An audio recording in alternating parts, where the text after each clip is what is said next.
for coming, first of all. I'm Jenna from Make, and I'm here with Emma and Fernando. Do you guys want to introduce a bit the subject of... Right there, here.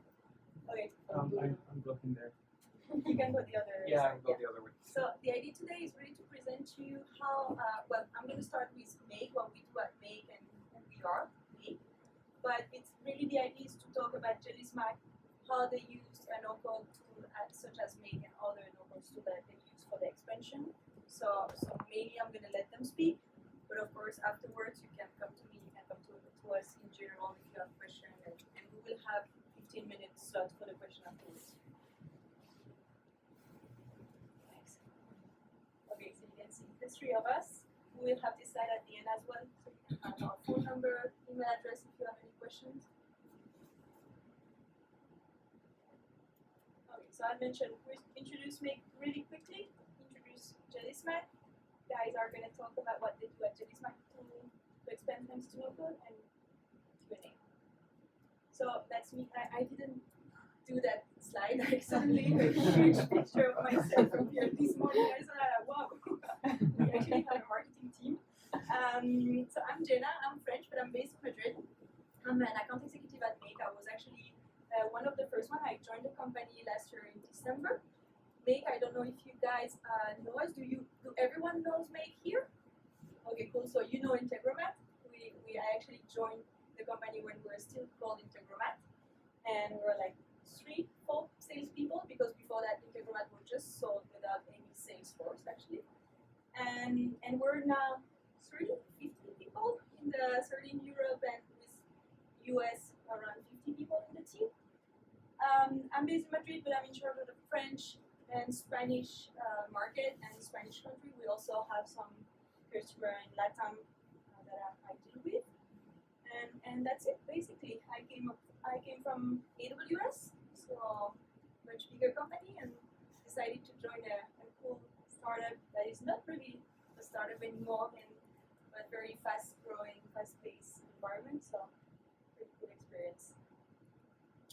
So about Make, to give you a little bit of context of Make, well, this slide actually, it's more to explain you what happened the last 40 years, 30, 40 years that we started, like the IT landscape completely changed, completely evolved, and basically now what we see is that automation, no-code tools in general, not just for automation, is a subject that we see more and more at our customer. Previously, it was more of for small company entrepreneur that needed tools, like quick tools, easy tools to use to grow, but not anymore. Now, even large company, we get inbounds every day from very large company that realize that they can actually empower the full staff and not having to be depending on one small IT team that is already has a lot of work to be able to innovate faster, to work on workflow faster. So that's how no-code emerged, and that's how now we can actually have a no-code summit in Paris today. That is the first one in Europe. Make, where does it come from? It comes from the fact that the 20 last years, a lot of companies acquired many softwares, and all of those software are actually great. Like you have an ERP, CRM, Mailchimp, many companies that are actually awesome software that solve an issue that you might have on the moment. But the problem is what happened later, and that was made to earn time in your daily task, and that's actually what it does. But the issue here is that all those software now, we have an average of 60 software per company. They don't all talk to one another. So we actually we master of copy pasting information. As a salesperson, I'm all the time copy pasting everywhere. So I actually have my own scenario now on Make. And so that's where Make came from. Okay, so the idea is to be able to connect all those software we have and use them at their full potential, rather than spending time on tasks that you don't have to waste your time, that they're not added value tasks. No, don't do that.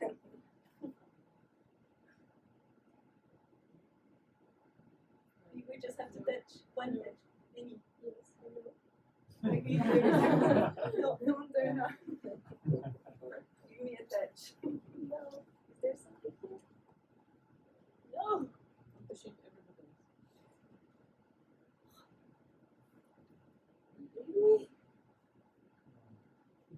And like, how the TV doesn't have another button.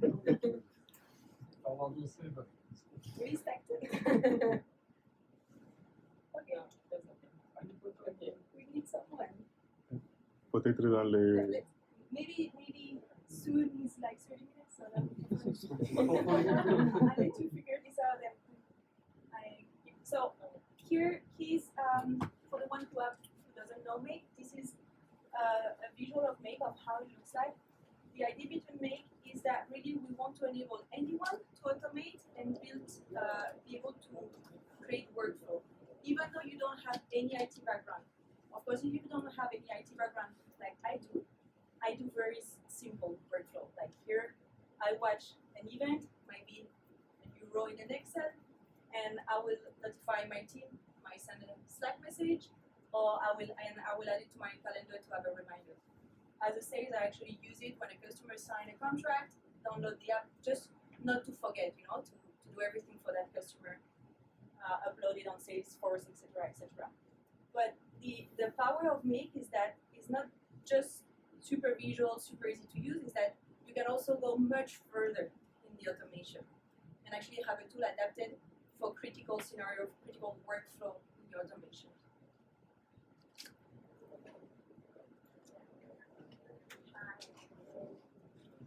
So here you can see so in the slide before, you see those little bubbles, we call them apps on Make. Here's a workflow, we call it a scenario.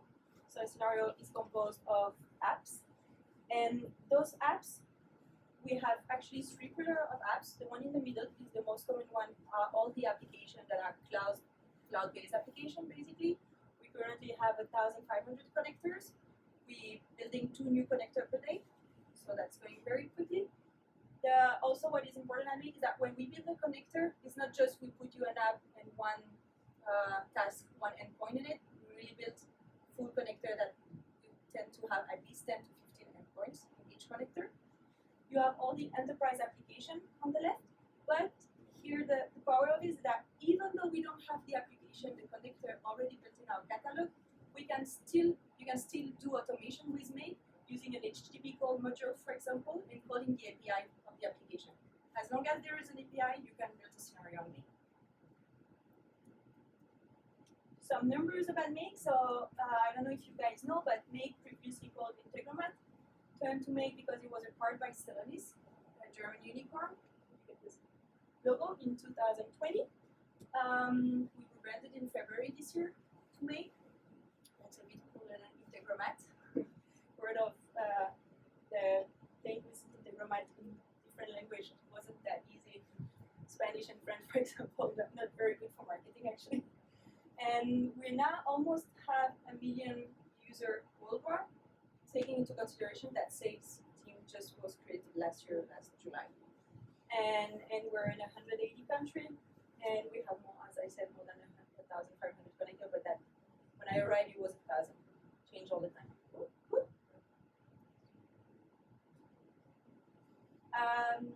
Really quickly, the kind of enterprise that we see as customer right now, we have either large enterprises. Usually large enterprises is one department in the company that comes with a very specific use case that they need on automation. So we're gonna help them build this. And then we can go in each department because it's very hard for large company to actually gather the information from each department. Where do they need automation? Where could they save time in the daily tasks? So we do that with them on that aspect. You can see here some big logo using Make in the daily task.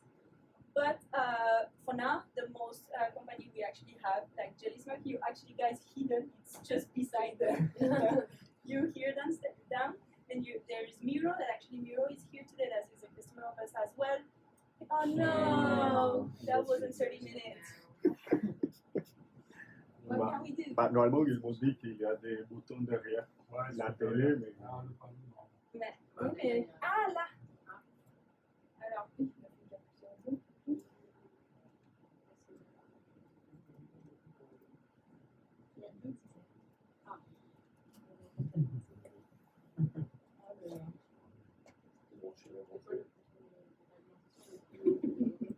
Faut débrancher tu la boxes et la remettre, c'est ça?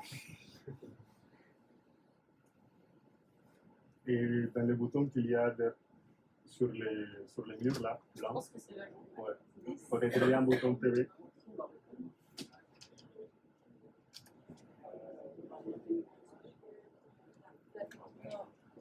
Il y a une personne qui arrive. Ah ouais. Merci. Okay, but anyway, I was done with Make. Do you guys have any question on Make now? Maybe we can answer some question on Make specifically, and then switch to Jellysmack. No? Okay, so maybe guys you can start introducing yourself, what you do at Jellysmack. Yes, we can. Your contributor. So welcome all. Thanks for all of you to be here today. So I'm Emma. It's Fernando. We are working at Jellysmack for respectively a year and 6 months. We are Nocode engineers. So if you were at the first conference at the beginning of the day, Miriam of Software said that the no-code within the code is just developing internal tools so that the engineers can just focus on external tools. And basically at Jellysmack, what we do as no-code engineers. Fernando will explain our company. So you may ask yourself, what's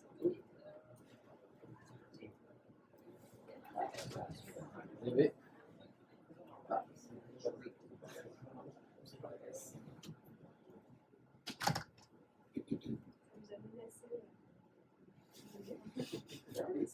dit que ça allait s'éteindre pour la question.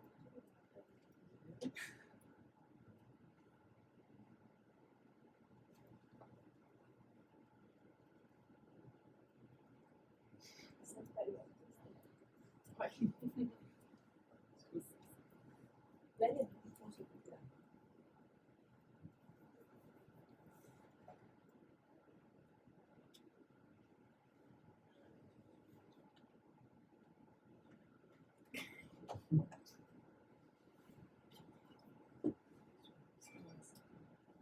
Ça vous a dit quoi? Là, ça nous a dit qu'il fallait que ça allait se mettre en veille en fait.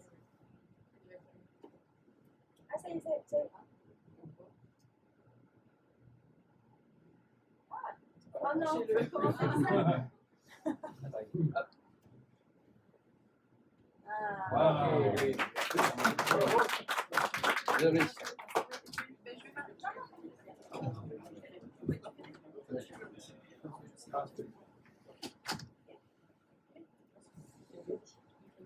That's it. okay? That's perfect. Thank you.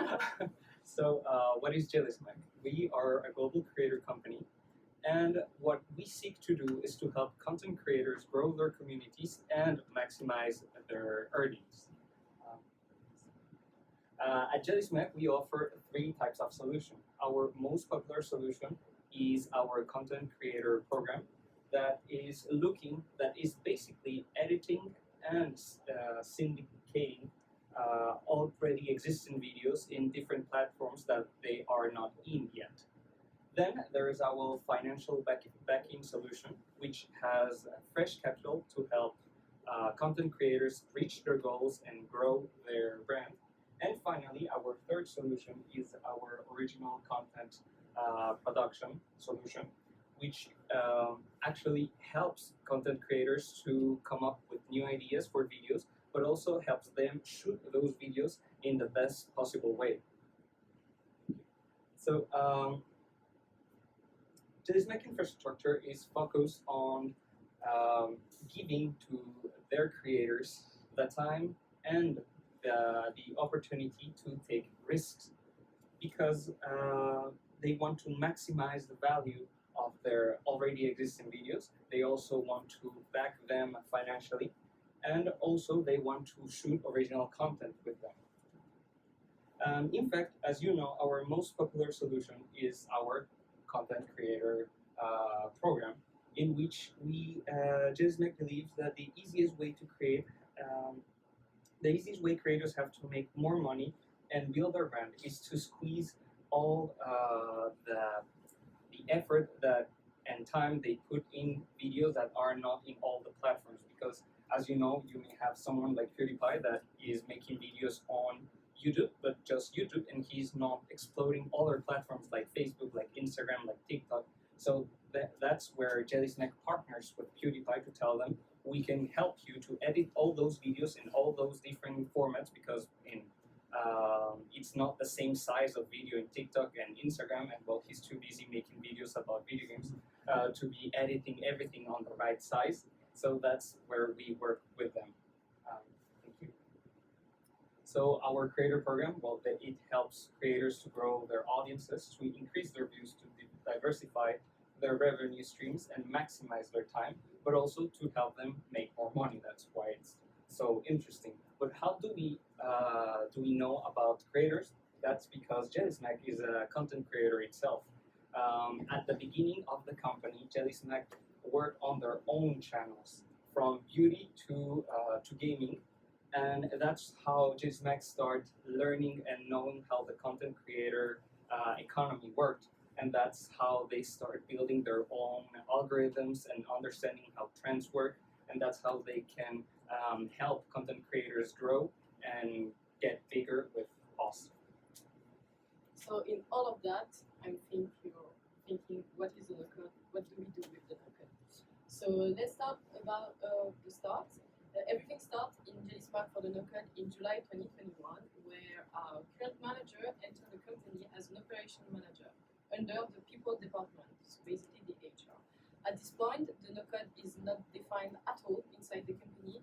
The idea is just an idea, and the tool used are Zapier and Monday.com. In November 2021, Fernando joined the company, and the ownership of the Nocode moves from people to tech and IT as it should be under the tech and the IT. And the Nocode environment becomes more defined because the position title changes from operation manager to Nocode engineers. In January 2022, the Nocode is still under the tech and the IT, but it's as its own crew as Nocode engineering with 2 more people and 1 manager. At this point, the tool switches from Zapier and Monday to Airtable and Make. In April 2022 of this year, 3 more people joined the company because we have need for more projects, so more projects equal more people to do them, and more people to do more projects equal more operation to automate all the workflow that we are doing.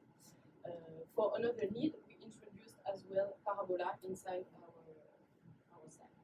And finally, in July 2022, we welcomed our 2 last Nocode engineers to work on the various projects that we have inside, and we will present some to you later. And at this point, we set a point to operate a better plan with Make to be able to use the tool as its full potential. So we introduced the enterprise plan inside our team that answer 4 of our needs. The operational level, because we have more projects, so we need more operation and we need to be able to deal with them smoothly. The SSO, because of the security, we are a big company, we're using security data inside, so we need to have a way of securing our data. The expenses management, so we don't have to put more operation at the end of the month because we need them. And finally, we aim to build the partnership with Make to expand the Nocode inside our company, Jellysmack, supported by Make. So after all we explained, we would like to present to you a few of our projects, like use cases on how we at Jellysmack use Nocode and Make. So the first one is the one form to rule them all, which is a very dramatic title, but the problem that was presented to us was Jellysmack needs to transfer their new employees' basic information to populate their people database. This is a project that came from the people team at Jellysmack and the IT support team, because the people team has to get all that information from one form to the database because they need to draft contracts for new employees. And the IT support team needs all that information because they need to prepare the right computer with the right tools and then send it to the right address. So, so for that, we're going to show you a quick video. Okay, so It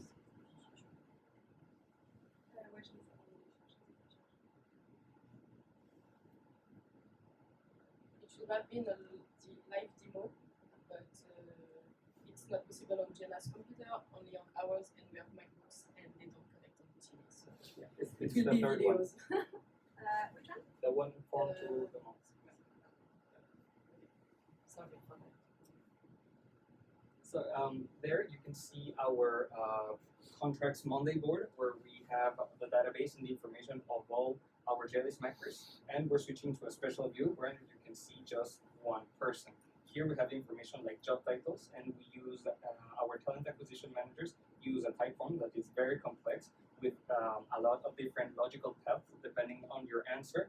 There's a different question that is going to be asked. So instead of answering this form that takes a few minutes to do because it's very long with questions like first name and last name, I am going to rerun an old form, special for this no-code summit that is going to do it in a few seconds. This is our make workflow, and it's running thanks to the trigger of our type form, and we can get all the information automatically in our contracts board, and that avoids our talent acquisition managers to just write stuff up on Monday and trying to figure out what every column means, because when we get back to the Yeah. PowerPoint, please. To the next one. Because our type form is used for all employees' contract-related needs. It is used for new contracts. It is used for contract amendments, for contract terminations, and even for externalizations. So we have special talent acquisition managers that fill those type forms depending on their needs, and not all of them know how the Monday board works.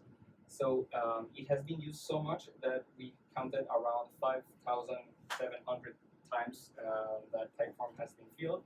And it's very important because not only we draft contracts with that, and we not only prepare computers for that, but every tool and every access is activated from our Monday board, and we need all the information, knowing what's their job title, where do they work, for who do they work, how much time are they working with Jellysmack, and we are saving a lot of time to the people who will need to copy and paste information from a form to our database. The next one is time is money, money is time, that it was asked by the financial and legal team of Jellysmack. The requester said that Jellysmack needs to collect certain legal documents from each new freelancer before they're starting. And we're going back to one video.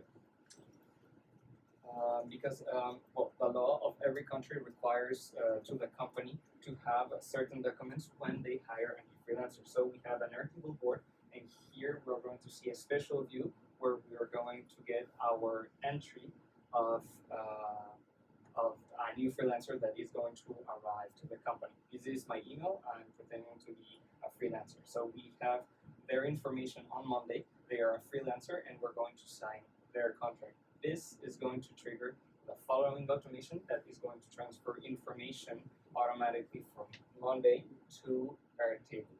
Sometimes it takes a few seconds, but thanks to Make, we can really tell the automation where we want which column goes to which column from Monday to Airtable. Airtable is going to send the freelancer an email, and the email will contain a link to a type form. Here in the type form, the person, this called Nocode, can answer questions like if it's the first time they work for Jellysmack, where are they from? They're from France, and they can upload documents. So in this demo, I uploaded 2 documents that were asked, like the passport or ID card, and then you have questions like how do you self-identify as a freelancer legally? And depending on the answer, we're going to ask for different documents. We're going to upload them, and there also another question like is your business volume superior to 5,000? But we said no because we don't want to upload 3 documents. And then normally this column will change later from not yet to yes, And this automation should trigger to download all the documents that were given on Typeform and secure them in a safe file in Google Drive. And normally, I'm looking why this is not working, but it's because the internet connection was not great. But then I go to Google Drive, I go to France, I click on the Sonic no-code file, and I can see there are 2 documents, and they were renamed. So I can download them and see that the pictures I uploaded with Typeform were sent to the Google Drive. This saves a lot of time to our requester that should need to prepare emails, should send them, should keep track of who have answered and who have not, should receive those documents, should rename them because not everyone has their passport like passport.pdf. They sometimes have a lot of numbers of just a bunch of letters. So our automation can rename it and store it in the right place to save everyone a few minutes of their time.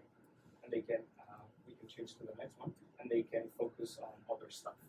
Our requester told us that we hire a lot of freelancers, and she had to send 5 emails every day for, and we have hired freelancers from 54 different countries. Every country has its own laws, so we need to ask for different documents depending on any country. Just in France, as you can see, there are 2 sets of different documents that we ask because it changes depending on how you legally self-identified as a freelancer. And our requester told us that it took her 1 minute and 30 minutes to send 1 email, and our automation can do it in 10 seconds, not considering that our automation is going to send a second and a third email if the person do not ask after a certain given number of days. For our third project, we are going to look into a more operational project called Shoot Before You Get Shot. So basically, our main operational activity inside Jellysmack is to prepare video to be published on social platforms, specifically on Facebook. And we have each day the Jellysmacker copy checker team need to check video title to avoid words that are forbidden by Facebook, because it can result in the demonetization of the video or the ban of the account. And mainly it's the job of the creator and it's our source of money, so we don't want to do that. So the community manager enter a title, it is sent to the copy checker team. They need to check the title and every word in it, and if there is a word forbidden inside, it goes back to the community manager and back and forth until the title is settled. So the main point of the project was to save time and save money. This is a video? Yes, it's brand safety. So here we have a Monday board with only 1 item. The tagline is the title, so we have forbidden word, explosion, gun, COVID, and pain. I'm going to trigger my automation with the change of status, and this automation, thanks to a regular expression, will check if BS words are inside, so it's the little orange one.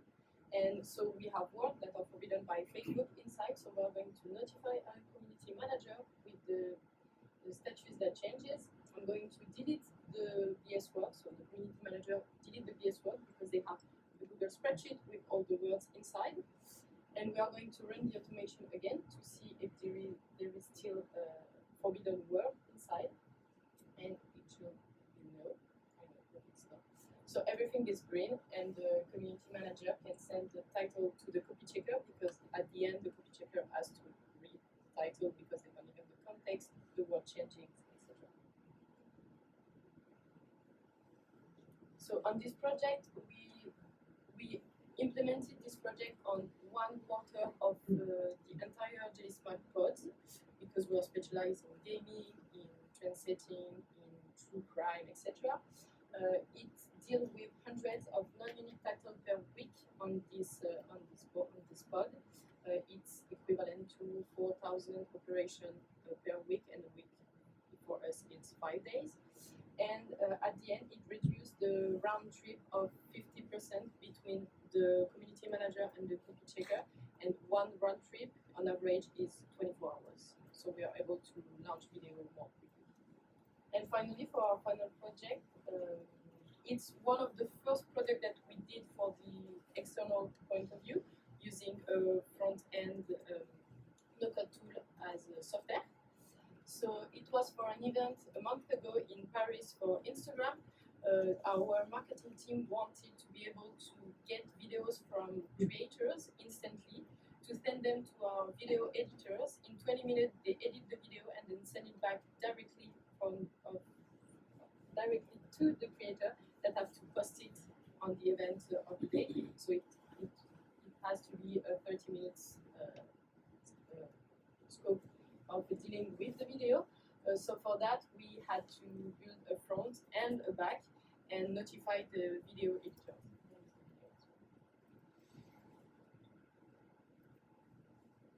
So we use Glide on this one. So on Glide, we build a landing page with all of the input that the creator has to put. It populates an Airtable database and at the same time save the video on a Google Drive. So this is the only automation that create a folder if it doesn't exist for this creator, save the video, transform the file into data so that we can save them directly on Google Drive, and finally send a notification to the editor with a link to the folder that has been created so that he can directly download the video and edit this video. At the end, when the editor is done, it just has to take the link, put it back inside the Airtable, and an automation just send an email to the creator with the link of their final video so that they can download it directly and post it on Instagram. So we have to meet some requirements. Here I forgot that I missed one. And a mail is directly sent to the creator with all information and the video inside. This project was quite interesting because it was, as we are building internal tool, it was the first one that we did for an external point of view and for the marketing team that usually don't need internal stuff. So it's the first use case that we had. It was a product building one afternoon because the need was urgent and the deadline was tomorrow, even yesterday, if we say always. And it needed to be strong enough to be operating during a live event and to receive a lot of creators at the same time. So what is next for Make at Jellysmack? We are working on launching an internal certification program because we think that we should democratize no-code and Make in Jellysmack so anyone can start working on their own automations and making makes by themselves. And we also, the no-code team, is start working on developing custom apps with the custom app functionality of Make. So we would like to start mastering this functionality to start using it in our next projects. Thank you for listening to us, and I hope you enjoyed it.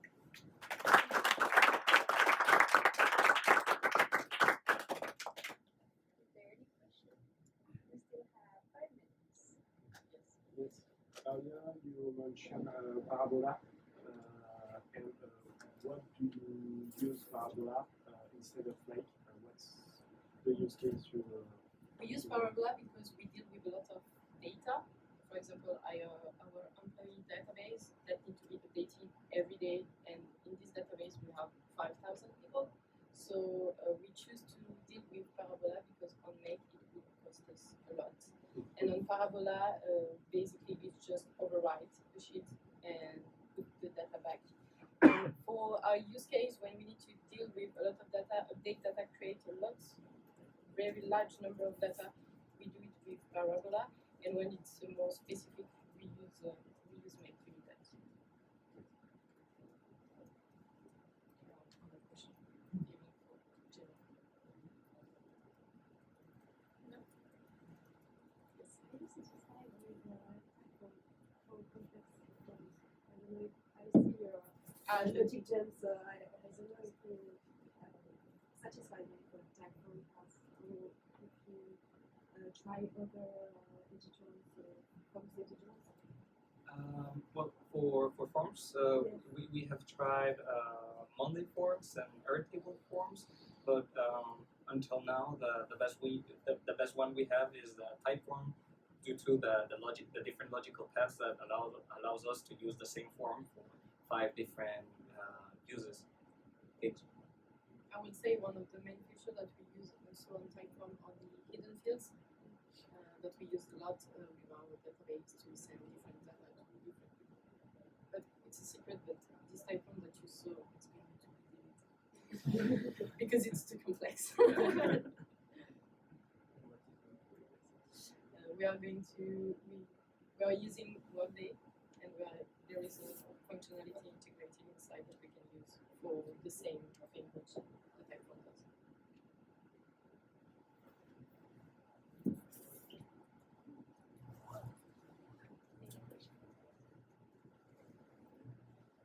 If you have any question, we are on the way to make the entire day. So all day. You can email us, call us if you have any question.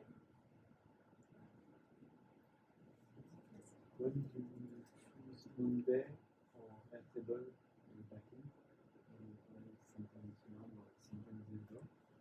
Oh, because we are on a transition and we're trying to move from Monday to Airtable.